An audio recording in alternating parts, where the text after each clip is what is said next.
कोई इंसान इतनी गंदे तरीके से मेरे पैर से लेके मेरे मतलब क्या बोलते हैं जांघ तक पूरा ऐसे हाथ से हिलाते गए नीचे से लेकर, और हम लोगों का छत है, छत इतना लंबा, कोई आदमी खड़ा था, हम लोग मतलब मुंह में से आवाज निकले और सो गए। सोच सोच के ना अभी तक हमारा रूह कांप जाता है। हम अकेले, आज तक अकेले हम रहते ही नहीं है कहीं।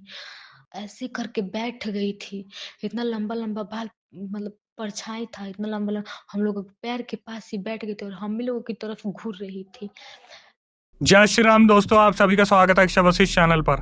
इस चैनल पर मैं अक्षय वशिष्ठ आपको ऐसे पैरानॉर्मल इंसिडेंट और एक्टिविटीज के बारे में बताता हूं जो कि हमारे फॉलोअर्स और सब्सक्राइबर्स हमारे साथ शेयर करते हैं। इंस्टाग्राम आईडी, जीमेल आईडी और अब एक ऐसा फोन नंबर जो कि आप स्क्रीन पर देख सकते हैं। तो कभी आपके साथ कोई पैरानॉर्मल इंसिडेंट हुआ हो, आप उसे रिकॉर्ड करके भेज सकते हैं। मैं अक्षय वशिष्ठ उसे नरेट करूंगा अपनी आवाज में। आगे बढ़ने से पहले एक बार धन्यवाद जो आप हमारे इंस्टाग्राम, यूट्यूब को इतना प्यार दे रहे हैं। ये जो रियल इंसिडेंट हम आपके सामने लेके आते हैं, ये आप में से कुछ लोग हैं जिन्होंने अपने ऐसे दर्दनाक हादसे हमारे सामने रखे हैं, जो अपनी जिंदगी में बहुत ज्यादा परेशान रहे हैं या अभी भी बहुत ज्यादा परेशान चल रहे हैं, जो लोग नहीं चाहते कि आगे आने वाली जनरेशन अपने ऊपर कोई ऐसा बोझ उठा ले जिसे वो जिंदगी भर हटा ना पाए। इमेजिन कीजिए जिस काम के लिए आपको मना किया जा रहा है आप वही कर रहे हो। मतलब आपको बताया जा रहा है कि यार इस घर के पीछे मत जाना, किसी आत्मा का प्रकोप है, कोई आत्मा वहां पर भटकती रहती है और आप वहीं जाके उसे चैलेंज कर रहे हो। बार बार ऐसे गाँव में, खलियान में, खेतों में ऐसी ऐसी चीज़ें हमें सुनने को मिलती है कि रात को छलावे घूमते हैं, लेकिन फिर भी आप वहाँ चैलेंज देने जा रहे हो। कोई स्कूल है, कोई यूनिवर्सिटी है जहाँ पर बहुत टाइम से बहुत सारे पैरानॉर्मल चीज़ें डिस्कस हो रही है कि वहाँ पर ऐसी ऐसी चीज़ें होती है, लेकिन फिर भी आप वहीं जा रहे हो। ऐसे अपने पुराने केसेस में मैंने आपको बताया कि शमशान, कब्रिस्तान जो बहुत ज़्यादा हॉन्टेड लोकेशंस होती हैं, जहाँ पर आए दिन कुछ ना कुछ किस्से होते हैं। लड़के एंजॉय करने के लिए, बहुत ज़्यादा एंटरटेन होने के लिए वहाँ पर जाते हैं। लेकिन इमेजिन कीजिए कोई लड़की ऐसी लोकेशन पर जाके किसी को चैलेंज देते हैं और अपने साथ कोई ऐसी चीज़ लेके आ जाए जिसे वो ज़िंदगी भर भूल ना पाए। मतलब पोजेशन इस तरीके से हो जाए कि अभी तक सालों साल बाद भी वो जो लड़की है उन चीज़ों से जूझ रही हो। तो आज का पूरा रियल इंसिडेंट इस चीज़ पर आधारित है और जो साक्षी हैं वो हमारी सब्सक्राइबर है, जो कि उत्तर प्रदेश कुशीनगर की रहने वाली है और छोटे से गांव की एक कहानी उन्होंने हमारे सामने रखी जहां पर वो रहती है, जहां पर उन्होंने बताया ये सारी चीज़ें हुई। गांव का नाम तो ज़्यादा प्रकाशित नहीं कर पाएंगे क्योंकि उन्होंने अपनी आइडेंटिटी को थोड़ा सा हाइड रखने के लिए बोला, लेकिन यूपी का कुशीनगर है जहाँ पर छोटा सा गाँव है जहाँ पर ये पूरा रियल इंसिडेंट हुआ। रियल इंसिडेंट हुआ 2018 में, जब ये 16 साल की थी। इन्होंने आगे बढ़ने से पहले अपने परिवार के बारे में बताया कि अक्षय भाई, मेरे जो पिताजी हैं वो लखनऊ में काम करते हैं, वहीं पर रहते हैं और वहीं पर उनका ज़्यादातर रहना होता है, घर पर वो बहुत कम आते हैं। हमारा जो घर है वो 1 मंजिल का बना हुआ है। अब इस 1 मंजिल के बारे में मैं आपको आगे बढ़ने से पहले बता दूं, इस 1 मंजिल में 6 कमरे बने हैं, जहाँ पर आधा हिस्सा मेरे पापा के नाम है और आधा चाचा जी के नाम है। मेरे पापा जी से 6 बच्चे हैं, जहाँ पर 5 बहनें 1 भाई, और चाचा जी से 4 बच्चे हैं, जहाँ पर 2 लड़के 2 लड़कियां हैं। घर में आपस में बहुत ज़्यादा प्यार है, कोई ऐसा प्रॉपर्टी को लेकर डिस्प्यूट नहीं है, सब कुछ बहुत बढ़िया है। वो हमारे हिस्से में खेलने आते हैं, हम उनके हिस्से में खेलने जाते हैं। सारी चीज़ें घर में अवेलेबल है। पापा का भी बहुत अच्छा काम है, चाचा भी अपने जो है ट्रांसपोर्टेशन के बिजनेस में लगे हुए हैं। सब कुछ बहुत बेहतरीन तरीके से चल रहा था। लेकिन जैसे शाम होती है, रात होती है, रात होते होते जो है सारे कजन्स आपस में मिलना शुरू करते हैं। तो मेरी बहन भाई और जो चाचा के लड़के लड़की थे वो भी आ जाया करते थे और रात को 10:30-11 बजे हम बैठ के बातें किया करते थे कि भूत प्रेत किस तरीके से जो है सामने आ जाते हैं, या फिर भूत प्रेत जो है बात करने पे बहुत ज़्यादा अट्रैक्ट होते हैं। जैसे कि आप हमेशा क्वेश्चन पूछते हैं, आज आपको सारी चीज़ों का जवाब मिल जाएगा। तो हमेशा से इनके घर में एक चीज़ डिस्कस होती आई है कि इनका जो स्कूल है वो मुश्किल से 100 मीटर की दूरी पर रहा होगा। मतलब अगर आप चल के भी जाओ तो मुश्किल से 5 मिनट में आप स्कूल पहुंच जाओगे। इनके स्कूल के पीछे एक जंगल वाला एरिया आता है जहाँ पर चुड़ैल के होने का दावा किया जाता है कि वो चुड़ैल रात रात भर वहाँ पर भटकती है। तो जब इन बहन भाइयों के बीच में आपस में इस चीज़ को लेकर बात हुआ करती थी कि यार वो जगह हॉन्टेड है, ये जगह हॉन्टेड है, भूत प्रेत होते हैं, नहीं होते हैं, तो इस टाइम पर साक्षी जो थी वो एक नॉन बिलीवर थी। अपनी सबसे बड़ी वाली बहन से छोटी, मतलब दूसरे नंबर पे आती थी 5 बहनों में, और अपने पूरे घर में सारी चीज़ों को मैनेज करती थी, खाना वाना बनाती थी जब बड़ी बहन अवेलेबल नहीं होती थी। तो इस टाइम पर इनके बड़ी बहन के बोर्ड्स के एग्जाम आ रखे थे, वो तैयारी कर रही थी इन सब चीज़ों की, जहाँ पर छोटी बहन घर का सारा काम संभालती थी। मतलब साक्षी जो है वो घर का सारा काम संभालती थी। जैसे कि आपको मालूम है कि गाँव में छोटी उम्र में ही रिश्ते हो जाते, शादियाँ हो जाती है, तो इनके घरों में भी शादी के रिश्ते आने की बात चल रही थी। रात को जब भी ये सारे कजन्स आपस में बैठा करते थे तो एक ही बात छेड़ा करते थे कि भूत प्रेत होते हैं या नहीं होते, भूत प्रेत का अस्तित्व होता है नहीं होता। कभी चाची बताया करती थी कोई किस्सा जो उन्होंने अपने नाना नानी से सुना, दादा दादी से सुना। कभी इनकी मम्मी कोई किस्सा बताती थी, लेकिन कोशिश किया करते थे ये जो चाची और इनकी मम्मी थी कि हमेशा इन्हें इन सब चीज़ों से दूर रखें, मतलब इन टॉपिक से दूर रखें। लेकिन साक्षी जो थी वो बहुत ज़्यादा शरारती थी। उन्होंने कई बार ऐसी कोशिश की कि मैं भूत प्रेत देखना चाहती हूँ, मैं भूत प्रेतों से मिलना चाहती हूँ। और साक्षी ने क्या करा, एक शाम अपने स्कूल के पीछे गई और वहाँ पर उन्होंने चिल्ला चिल्ला के बोला कि अगर कोई भी भूत प्रेत होता है, कोई भी भूत प्रेत अगर यहाँ पर घूम रहा है तो मुझसे बात करो, मैं आपसे बात करना चाहती हूँ। एक शाम इन्होंने ये करा, दूसरी शाम इन्होंने ये करा, तीसरी शाम इन्होंने ये करा। और उसके बाद ये अपनी चीज़ों को करते करते इतनी ज़्यादा थक गई, इन्हें लगा यार होता कुछ है नहीं और बेफालतू में मैं अपना जोर लगा के आ जाती हूँ स्कूल के पीछे, बार बार चिल्लाती हूँ, कुछ लोग घूरते हैं। लेकिन जिस तरीके से स्कूल के पीछे चुड़ैल का किस्सा मशहूर था, इन्हें लगा कि यार कोई तो इन्हें देखने को मिलेगा। वक्त गुजरता रहा, रातें बीतती रही और फिर वो रात आई जिस दिन इनके घर में मौत का तांडव हुआ। ये अपने वाले हिस्से में सो रहे थे जहाँ पर 3 कमरे इनको अलॉट थे। तो एक रूम तो इन्होंने स्टोर रूम बना रखा था, दूसरे को किचन बना रखा था, किचन के आधे हिस्से को इन्होंने रूम बना रखा था और तीसरा रूम परमानेंट रहने सोने का था। पापा लखनऊ गए हुए थे, मम्मी के साथ ये लोग सो रहे थे एक कमरे में। एक कमरे में इन्होंने 3 पलंग को एक साथ जोड़ रखा था, जैसे लकड़ी के पलंग आप देखते आए हैं पुराने टाइम के। 3 पलंगों को जोड़कर इनकी मम्मी अपने साथ अपने 6 बच्चों को लेकर सो रही थी। क्योंकि साक्षी के बड़ी बहन के बोर्ड आ रहे थे तो साक्षी कभी कभी दूसरे वाले रूम में जहाँ पर किचन हुआ करती थी उस आधे हिस्से में सोया करते थे। लेकिन आज की रात ये सब साथ में सो रहे थे। जब ये रात को साथ में सो रहे थे, अचानक से रात के 11 बजे इनके घर की लाइट चली जाती है। और साक्षी ने ये चीज़ मेंशन की कि अक्षय भाई मैं खुद उठ के देख के आई थी, बाकी सारे घरों की लाइट आ रही थी, बस हमारे घर की लाइट गई थी। ये वापस आती है, अपनी मम्मी को बताती है कि मम्मी हमारे वाले हिस्से की लाइट गई है और सबकी लाइट आ रही है। तो इनकी मम्मी ने इन्हें बोला कि कोई नहीं बेटा, अब इन चीज़ों पर ध्यान मत दे, आराम कर और जितनी जल्दी हो सके सो जा, क्योंकि कल को फिर उठ के सारा काम काज करना है और हमें ही सब कुछ संभालना है। तो साक्षी ने बताया कि अक्षय भाई मुश्किल से 15 मिनट ही बीते होंगे, मेरी आंख लगी होगी और अचानक से मुझे ऐसा लगा जैसे मेरी आंख लगते ही मेरे पैर पे किसी ने हाथ फेरा और पैर पे हाथ फेरते फेरते फेरते फेरते मेरी जांघों तक आ गया। साक्षी पूरी तरीके से डर गई थी। उन्होंने पूरी तरीके से देखने की कोशिश की, वहां पर अंधेरे में कोई भी नहीं दिख रहा था और ना ही कोई था। उन्होंने बिल्कुल इस चीज़ को मेंशन किया है कि अगर मैं ये चीज़ बोलूँ कि मेरे आसपास कोई था तो मेरे आसपास कोई भी नहीं था, सब सो रहे थे, बस आंखें इधर उधर चल रही थी। इन्होंने क्या करा, पूरे जोर लगाया और अपनी मम्मी को एक छूटी जो है मारी। तो इनकी मम्मी उठ के बैठी, उन्होंने एकदम से साक्षी को देखा और साक्षी को थपथपा के सुला दिया। ये उस रात तो सो गई, जो कि बहुत मुश्किल से इन्हें नींद आई। सुबह उठते ही इन्होंने अपनी मम्मी को बताना शुरू कर दिया कि मम्मी मेरे साथ ऐसा ऐसा हुआ था, कोई रात को आया था जो ऐसे ऐसे मेरे पैरों पे हाथ फेर रहा था। तो इनकी मम्मी ने इस चीज़ पर भरोसा नहीं किया और यही बोल दिया कि बेटा तुम इन सब चीज़ों के बारे में इतना डिस्कस करते हो, तुम इन सब चीज़ों के बारे में इतनी बातचीत करते हो, जिस वजह से ये चीज़ें तुम्हारे जहन में बसना शुरू हो गई है, तो तुम्हें थोड़ा इन चीज़ों से गैप लेना चाहिए। जिसको मैं भी एग्री करता हूँ कि अगर आप बहुत ज़्यादा इन सब चीज़ों में घुसते हो, डिस्कस करते हो, तो आप हेल्यूसिनेट करना शुरू कर देते हो। और ये साक्षी की मम्मी की बात बिल्कुल सही थी। अब इन्होंने जो पिछली रात हुआ उस चीज़ को आया गया समझ लिया। इन्हें भी ऐसे ही लगा कि वो जो हाथ फेरने वाली चीज़ थी शायद किसी का हाथ पैर इधर उधर हुआ होगा। लेकिन मम्मी ने इन्हें बहुत ईजिली कन्विंस कर लिया कि बेटा कोई चूहा आया होगा। लेकिन फिर भी जो एक चीज़ दिमाग में चलती है कि चूहा दांत मार सकता है, चूहा इधर उधर हो सकता है, लेकिन चूहा ऐसे हाथ कैसे फेर सकता है। वो जो चीज़ थी वो साक्षी की समझ से परे थी। दिन में सारा काम इन्होंने निपटाया और रात को फिर दोबारा ये सोने की तैयारी करती है। 9:30-10 बजे लेटते हैं सारे जितने भी थे घर के लोग। और आज जो साक्षी थी वो बिल्कुल बीचों बीच लेटी हुई थी, ये सोच के कि कल तो चलो मैं किनारे में थी तो मम्मी तक पहुंचने में मुझे टाइम लग गया, लेकिन आज मैं बीच में सो रही हूँ तो बीच में मेरे साथ कुछ नहीं हो सकता। एग्जैक्ट रात के 11 बजते ही फिर दोबारा इनके घर की लाइट जाती है। घर की लाइट जाने के बाद साक्षी को समझ में आ गया था क्या होने वाला है। उनकी आंख खुली और वो इधर उधर देखना शुरू करती है। तभी फिर दोबारा एक हाथ आता है, इनके पैरों तक आते आते सीधा जांघ तक जाता है। ये बहुत बुरी तरीके से डर जाती है और आज इनकी आवाज़ें नहीं निकली। मतलब वहाँ पर जो एंटिटी आई थी, जो भी चीज़ वहाँ पर आई थी, उन्होंने साक्षी को बुरी तरीके से वहाँ पर दबा दिया।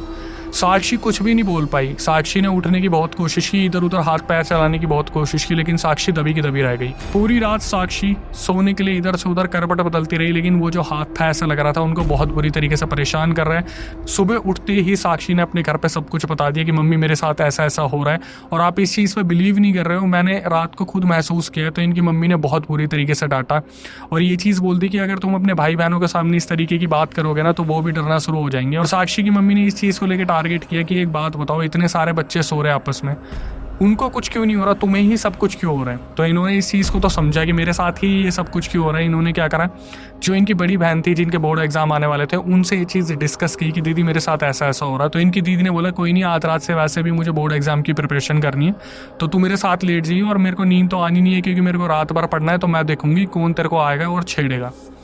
इनकी दीदी का ये कहना था और ऐसा लग रहा था जैसे इनकी दीदी ने भी एक बहुत बड़ा चैलेंज ले लिया। आज रात ये रसोई वाले कमरे में आधे पोर्शन में सोने के लिए जाते हैं, जहाँ पर इनकी दीदी एग्ज़ाम की तैयारी के लिए पढ़ने लग रही थी। और साक्षी ने बताया कि मुझे पता ही नहीं चला अक्षय भाई मेरी कब आँख लग गई।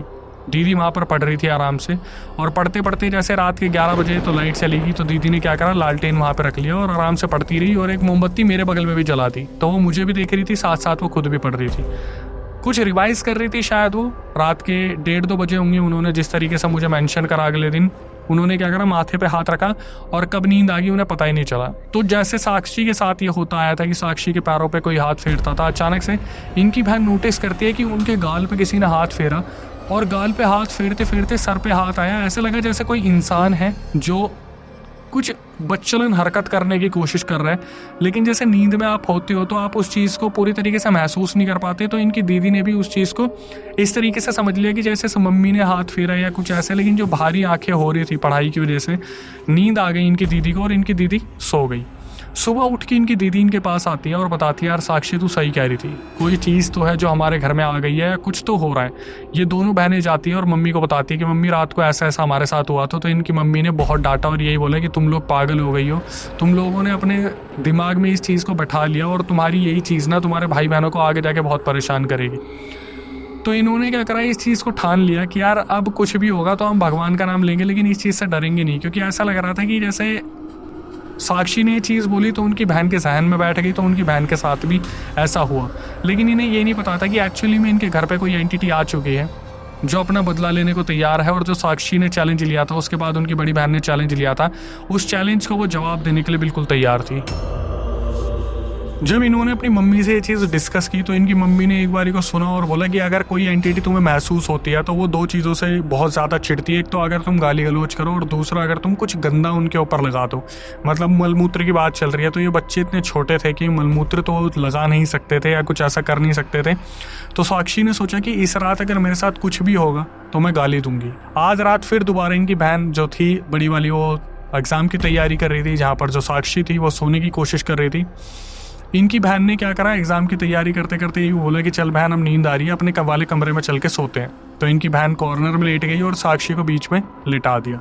साक्षी लेटी थी, लाइट तो जा रखी थी 11 बजे, लेकिन फिर 12:30-1 बजे क्या हुआ, साक्षी के पैरों पे हाथ आया, और हाथ जैसे ही आगे बढ़ा साक्षी ने क्या करा, गाली देनी शुरू कर दी मनी मन में कि हराम के पिल्ले, जो भी गालियाँ थी वो सब कुछ बोलना शुरू कर दिया, जिसकी वजह से वो जो हाथ था वो पीछे हो गया।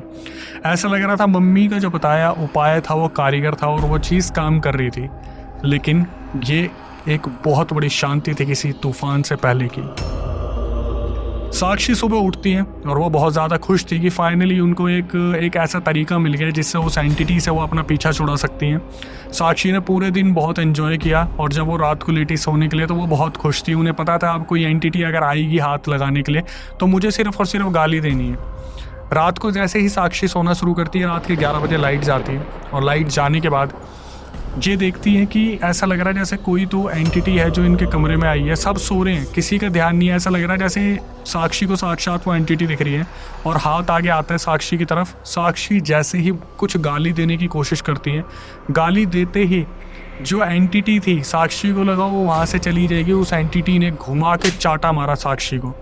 साक्षी उस टाइम पर सुन्न हो गई। उनका शरीर ऐसा हुआ जैसे कमर के नीचे से ज़मीन खिसक गई और साक्षी को ऐसा लगा ये मेरे साथ क्या हुआ।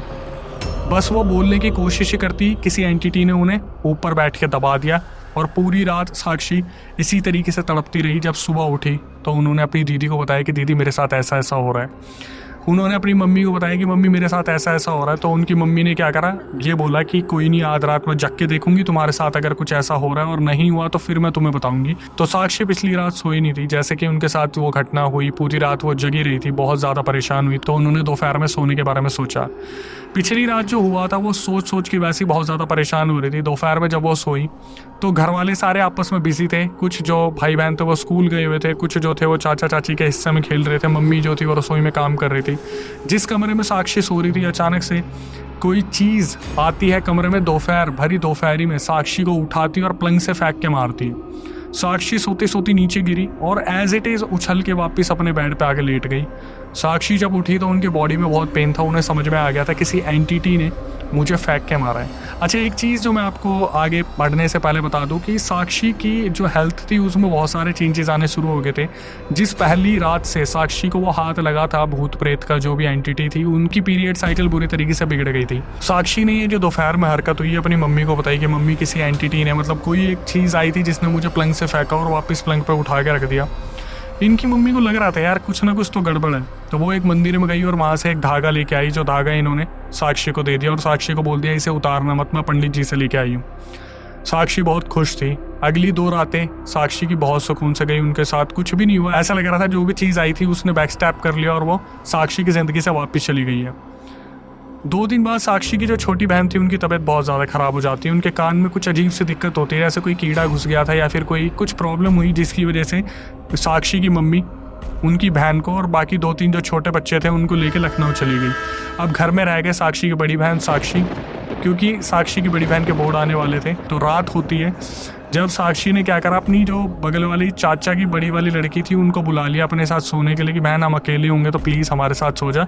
वो जो बच्ची थी वो बहुत अच्छी थी, उसने भी आनाकानी नहीं करी। अब ये 3 एक बेड पे सो रहे थे, जहाँ पर जो बड़ी वाली बहन थी वो तैयारी कर रही थी एग्ज़ाम्स की, और दोनों बहनें जो थी साक्षी और उनकी जो चाचा की लड़की थी वो सो रहे थे, सोने की कोशिश ही कर रहे थे।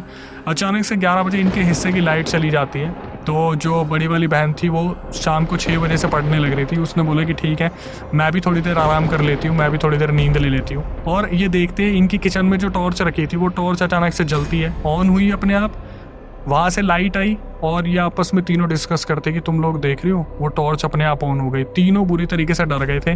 तीनों उठ के देखते हैं और चुपचाप लेट जाते, चद्दर मुंह पर डाल लेते हैं। थोड़ी देर में देखा तो वो टॉर्च अपने आप ऑफ हो गई। इन्होंने इस चीज़ पे ज़्यादा ध्यान नहीं दिया, इन्होंने अपने दिमाग में जो भी भगवान का नाम लिया और ये रात बड़ी मुश्किल से इनकी गुजरी। दिन हुआ, ये आपस में एक्टिविटीज़ में लगी, खाना वाना खाया इन्होंने। शाम को फिर दोबारा साक्षी की बड़ी बहन पढ़ने बैठती है और शाम को ये यही सोचती कि यार आज रात कुछ भी हो जाए, बस हमें भगवान का नाम लेना है, आज रात कुछ ना हो। धागा पहना हुआ था, उस धागे का अब कोई असर नहीं हो रहा था। रात को फिर दोबारा जब ये बैठते हैं तो रात के 11 साढ़े 11 बजे सिर्फ इनके हिस्से की लाइट जाती है। ये सोने के लिए लेटते हैं 11:30 बजे और इनकी आंख लगती है। थोड़ी देर में ऐसा लगता है जैसे लाइट ने फ्लक्चुएशन मारा तो आंख खुलती है एकदम से कि लाइट आई गई। पानी भी भरना था इनको, रात को इनका पानी आता था सप्लाई का। तो साक्षी की बड़ी बहन उठती है और साक्षी को बोलती है बहन एक बार देख उधर। तो टॉर्च जो थी, जो अंधेरा वहाँ पे हो रहा था, गुप अंधेरे में टॉर्च जली और सामने 12 फुट की एक एंटिटी जो इन तीनों ने अपने आंखों से देखी। ये बुरी तरीके से दब गए। इन्होंने आवाज़ निकालने की कोशिश की पर ये आवाज़ नहीं निकाल पाए और तीनों कब बेहोश हो गए इन्हें पता ही नहीं चला। ये लगा लो कि थोड़ी देर बाद शायद इन्हें नींद आ गई, ये सो गए, बेहोश हो गए। जब ये तीनों उठते हैं सुबह, बौखलाए हुए थे। इन्होंने चाचा वाले हिस्से में जाके बताया कि हमारे साथ ऐसा ऐसा हो रहा है। तो उन्होंने आश्वासन दिया कि रात को अगर ऐसा कुछ होगा तुम लोग हमें बता देना, हम तुम्हारे पास चल के आ जाएंगे। आज रात क्या हुआ, जो तीसरी बहन थी चाचा वाली, उन्होंने आनाकानी की कि बहन मैं नहीं सो सकती, लेकिन इन्होंने फिर भी यही बोला कि आज रात सो जाओ, कल हमारे मम्मी पापा आ जाएंगे, बस आज रात सो जाओ, कल कैसे भी हम जो है अपना दिन काट लेंगे, रात काट लेंगे, बस आज रात सो जाओ।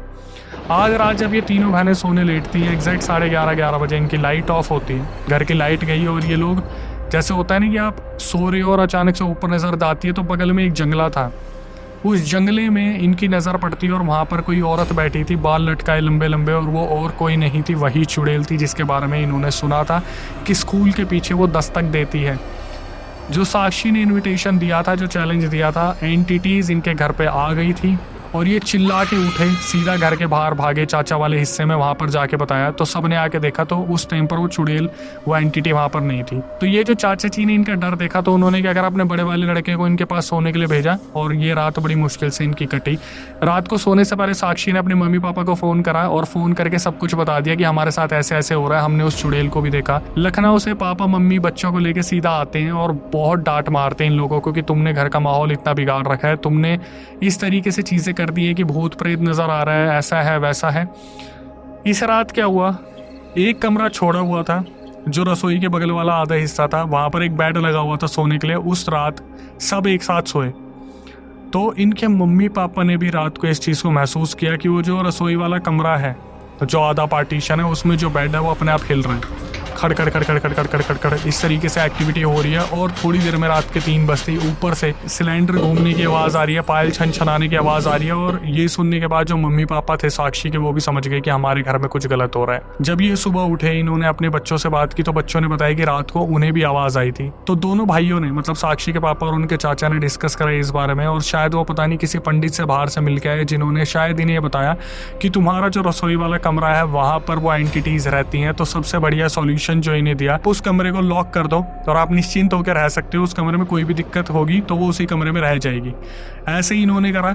वो जो पंडित था, जो बाबा था, उसे बुलाया अपने घर में और उस आधे हिस्से को, जो रसोई के पीछे वाला हिस्सा था, उसे लॉक करके रख दिया। 2018 में ये इंसिडेंट हुआ। 2020 में साक्षी की शादी हो गई और वो जो है अपने ससुराल चली गई। लेकिन आज भी जब वो अपनी मम्मी से फ़ोन पे बात करती है और पूछती है कि मम्मी क्या घर में सब कुछ सही हुआ, तो उनकी मम्मी एक ही बात बोलती है कि आज भी रसोई के बगल वाले कमरे से बेड हिलने की आवाज़ आती है और ऐसा लगता है जैसे अंदर से कोई बाहर आने की कोशिश कर रहा है, बार बार नॉक करने की आवाज़ आती है। लेकिन सब ने अपने आप को समझा लिया है कि उस कमरे से कोई छेड़खानी नहीं करेगा। और आज भी साक्षी को इतना डर लगता है कि वो अकेली सोने से पहले 1000 बार सोचती है और वो अकेली सो ही नहीं पाती।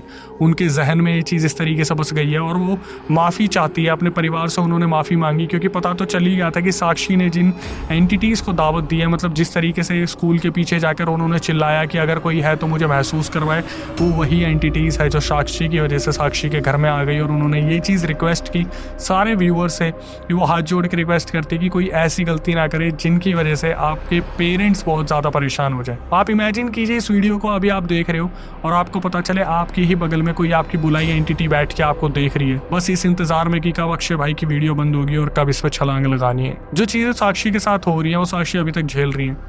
और जो एक चीज़ मैं मेंशन करना भूल गया, साक्षी ने बताया कि अक्षय भाई जब हम तीनों एक साथ रह रही थी ना, जब घर वाले लखनऊ गए हुए थे छोटी बहन का कान दिखवाने के लिए, तो एक इंसिडेंट ऐसा हुआ था जिसे मैं ज़िंदगी भर नहीं भूल सकती। हम तीनों ने आपस में डिस्कस किया कि हम टॉयलेट भी करने जाएंगे तो एक साथ जाएंगे। जब हम टॉयलेट करने जा रहे थे ना, तो ऐसा लगा जैसे हमारी सीढ़ियों में से कोई 2 लड़कियां भागी और फुल स्पीड से ऊपर नीचे 3-4 बार ऊपर हुई, जिसको देखने के बाद हम बहुत डर गए थे। तो आखिरी में आके moral of the story conclusion तो बहुत ही ज़्यादा क्लियर है। जो लड़का लड़की इस तरीके से मजे लेते घूमते हैं, शमशान, कब्रिस्तान या हॉन्टेड बिल्डिंग, अबैंडन्ड बिल्डिंग में जाते हैं, वो बहुत बुरी तरीके से पछताते हैं। हमारे ऐसे बहुत सारे भाई हैं जो इस इंडस्ट्री में हैं, जो पैरानॉर्मल इन्वेस्टिगेशन करते हैं, जो अपने आप को क्लीन करवाते रहते हैं और पॉडकास्ट में भी आके बताते हैं कि भाई हमारे साथ ये चीज़ें होती हैं कि हम ऐसी लोकेशन पर जाते हैं और ये एंटिटीज़ हमारे साथ चल के आ जाती है। तो आप खुद इमेजिन कीजिए अगर आपका घर हॉन्टेड है या घर के बगल में कोई हॉन्टेड चीज़ हो रही है और रात को अगर आपको पता चले वहाँ से नॉक करने की आवाज़ आ जाए और आप अगले शिकार हो। हालांकि फिर दोबारा मैं ये कहूँगा कि moral of the story conclusion में सिर्फ इतना याद रखिए, अबैंडन लोकेशन पे जाना बंद कीजिए, अपने आप को सेफली अपने घर में रखना सीखिए, भगवान का सहारा लीजिए जितना ज़्यादा हो सके, कुल देवी देवताओं को, पितरों को पूजिए, माँ बाप की सेवा कीजिए। इसके बाद यही कहूँगा जो नए व्यूअर्स हमारे चैनल पे आए, चैनल को सब्सक्राइब कर ले, बेल नोटिफिकेशन ऑन कर ले। और साक्षी जैसी गलती से बचने के लिए आपको ऐसी वीडियोस देखने की ज़रूरत है और भेजने की ज़रूरत है उन लोगों को जैसी गलतियाँ करते हैं। तो भेज देना सही जगह पे जहाँ पर लोग इस तरीके से इन्वेस्टिगेट करते घूम रहे हैं, जहाँ पर चैलेंज लेते घूम रहे हैं अपने भाई बहनों के कहने पर, क्योंकि किसी की गलती किसी की सीख हो सकती है। अगर आपने इस वीडियो को देखा तो उनके लिए सीख बन सकती है। इसके बाद हमारा जो दूसरा चैनल है अक्षय वशिष्ठ हॉरर शो, वो चैनल बहुत खास है उसकी, क्योंकि एक यूएसपी है कि हम गेस्ट के साथ सब्सक्राइबर्स को बुला रहे हैं जिनके साथ ऐसी आप बीती हुई है, जो आसपास से ऐसी चीज़ें सुन के भी कैमरे पे बताना चाहते हैं। उन्हें लगता है कि यार हमारे अंदर ये हुनर है तो आप क्यों पीछे हट रहे हो। प्रक्रिया में आपको बताता हूँ, अगर आप उस चैनल के सदस्य बनना चाहते हैं तो पूरा रियल इंसिडेंट रिकॉर्ड करके भेज दीजिए। स्क्रीन डिस्क्रिप्शन पे आपको नंबर दिख रहा होगा। एक बार रिकॉर्डिंग को रिव्यू करने के बाद आपको बुलाया जाएगा। आप सिर्फ मेंशन कर देना हम पॉडकास्ट में ना चाहते हैं, दिल्ली में हमारा सेंटर है। आपको जब बुलाया जाएगा तो हम सामने बैठेंगे कैमरे पर और डिस्कस करेंगे, कुछ ऐसा अवेयरनेस लाने की कोशिश करेंगे जहाँ से कोई ना कोई सीख ले सके, किसी की गलती किसी की सीख। इसके बाद कभी आपके साथ कोई पैरानॉर्मल इंसिडेंट हुआ हो तो आप उसे रिकॉर्ड करके भेज सकते हैं। मैं अक्षय वशिष्ठ से नैरेट करूँगा अपनी आवाज़ में। इंस्टाग्राम, यूट्यूब को इसी तरीके से प्यार देते रहिए। माँ बाप को जितना ज़्यादा हो सके प्यार दीजिए। हाथ जोड़ के आपसे विनती है, एक बार वो इस दुनिया से चले गए तो आप भुगतते रह जाओगे। आपको अफसोस होगा कि आप उनके लिए कुछ कर नहीं पाए। छोटी मोटी चीज़ें उनके लिए लेके आ जाओ, मंदिर ले जाओ, उन्हें घुमा के ले आओ, कहीं भी जहाँ पर भी आपको थोड़ा सा वक्त मिले अपने परिवार को संभालो, एकता बनाए रखो। यूनिटी बहुत ज़्यादा ज़रूरी है। जितना ज़्यादा हो सके कुल देवी देवता, भगवान, पितृ, जितनों को पूज सकते हो पूजो। अपने मंदिरों में हो के आओ, थोड़ा सा वक्त निकालो, चाहे संडे क्यों ना हो। जितना ज़्यादा हो सके भाई बहनों को भी सिखाइए इन सब चीज़ों के बारे में। छोटी छोटी सीख देते रहिए कि किसी बाहर वाले का नहीं लेना। इसके बाद यही कहूँगा, टिल देन, नई वीडियो नए पॉडकास्ट आने तक stay tuned with the channel. 11 से लेके 1 बजे के बीच तक लाइट ऑफ हो गया, सिर्फ हमारे ही घर का, बाकी हर एक जगह लाइट था। उनके पैर जो थे ज़मीन पे नहीं थे, वो ऊपर ही थी। हमारी सीढ़ी पर से दौड़ते आई नीचे और कुछ नहीं किया। नीचे आ गई या फिर से दौड़ते ऊपर चल गई। तो नहीं, हम उस रूम में नहीं जाते। उस रूम में अभी भी सोने पे वो पूरा हिलता-उलता है, पलंग चौकी सब, उसमें कुछ भी रखा गया सब हिलने लगता है, रात को अपने आप ही हिलने लगता है। किसी भी चीज़ को ना चैलेंज कभी नहीं देना चाहिए।